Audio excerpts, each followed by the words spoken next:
लिया जा रहा है। अनफॉर्चुनेट, बहुत ही अनफॉर्चुनेट। मुझे ये उम्मीद नहीं थी कि उमर साहब ऐसा बयान देंगे। मैं बहुत ज़्यादा समझता हूँ कि बहुत ही अनफॉर्चुनेट है कि उमर साहब, जो मैं जानता हूँ, उनको बड़े करीब से काम किया है, मुझे बड़ी डिसअपॉइंटमेंट हुई कि उमर साहब जैसा शख्स बिजली की कटौती को कम्युनल टच दे। और जब वो खुद चीफ मिनिस्टर रहे हैं, यहाँ के 6 बरस चीफ मिनिस्टर रहे, मुझे बड़ा दुख हुआ, अफसोस हुआ कि सियासत ने क्या उनको इतना बदल दिया है, या उनको कोई ऐसा महसूस हुआ कि अब ये चीज़ करने की ज़रूरत पड़ी। मुझे बड़ा दुख हुआ और अफसोस हुआ। जितनी भी काबिल, जितनी भी ऑनेस्ट और जितनी भी इफ़ेक्टिव ब्यूरोक्रेटिक गवर्नमेंट हो, वो मतवातन नहीं है एक डेमोक्रेटिक गवर्नमेंट का। तो जहाँ गुलाम नबी आज़ाद साहब ने कहा वो ठीक कहा। जहाँ आप एमएलए के पास पहुँचे, ये कहना चाह रहे हैं कि अभी ठीक नहीं है, कुछ भी ठीक नहीं है, चुनाव के बाद सब सुनी नहीं बात आपने। मैंने कहा the best of the best bureaucratic government is not a substitute for a democratically elected government. अगर एक डीसी साहब या डिवीजन कमिश्नर साहब या चीफ सेक्रेटरी साहब, जितने भी काबिल हों, एडवाइजर साहबान जितने भी काबिल हों, वो रिप्लेसमेंट नहीं दे सकते एमएलए की। जो आदमी दस्तक एमएलए के दरवाजे में दे सकता है, रात को भी दिन को, वो नहीं दे सकता ब्यूरोक्रेटिक।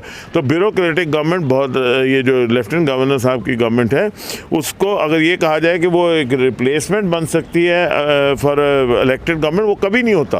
वो एक गवर्नर होते थे यहाँ, वो कहते थे best of the best governors rule is worse than the worst of the worst political government. तो मतलब इसका मतलब पीएचईडी तो जो बात कह रही है वो हवा में कह रही है कि उनको मालूम है कि टांगें हिल गई हैं। मैं लिख के देता हूँ कि पीएचईडी का नामो निशान नहीं यहाँ दिखेगा। ये कर ले, जितनी मर्जी गठबंधन कर ले, इनमें आपस में विरोधाभास है।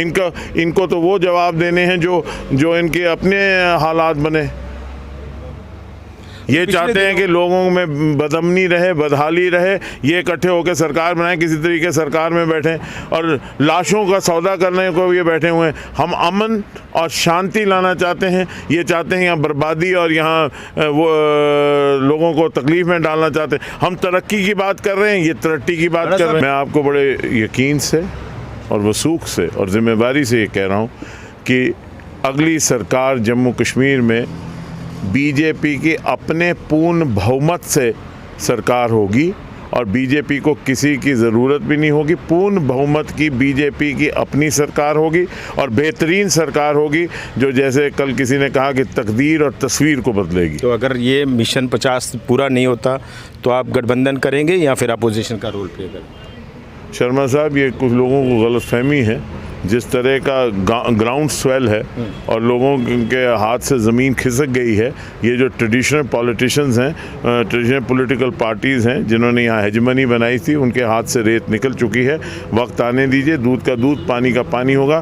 भाजपा जम्मू कश्मीर में अब पूर्ण बहुमत से एक सरकार बनाएगी, जो बेहतरीन सरकार होगी।